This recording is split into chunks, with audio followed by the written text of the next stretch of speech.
La troisième stratégie que je vais te partager pour épargner ton argent, c'est la loi du 80-10-10.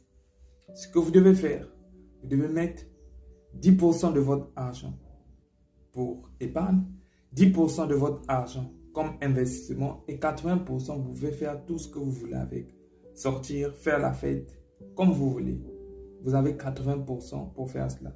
Vous allez remarquer que même si vous vivez avec 80% ou 60% ou 100% de votre argent, rien ne va changer. Mais si vous mettez de côté de l'argent, en 2 mois, 3 mois, 4 mois, en une année, vous aurez mis assez d'argent pour commencer un business. Donc, si vous mettez 10% chaque mois pour l'épargne, 10% pour investir, vous allez multiplier votre argent avec le temps.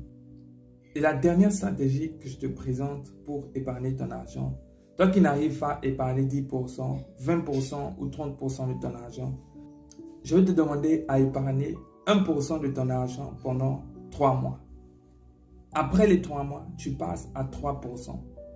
Tu épargnes 3% pendant 3 mois. Et après les 3 mois, tu passes à 5%. Au bout de 9 mois, tu dois passer à 10% de ton épargne. Le problème, ce n'est pas le montant que tu vas épargner. Le problème, c'est la constante et la régularité que tu auras face à l'épargne. Cela doit être une discipline que tu dois travailler. Fais attention à ton épargne. Ne l'investis pas n'importe comment. Ne sois pas pressé. Mets cet argent de côté et ça va te permettre d'éviter d'avoir des situations improbables.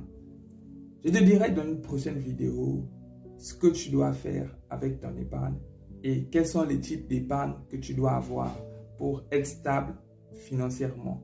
C'était Junior Dessin pour vous motiver, pour vous encourager. Si vous me découvrez pour la première fois, je vous invite à liker, à commenter. On se dit à bientôt pour une prochaine vidéo.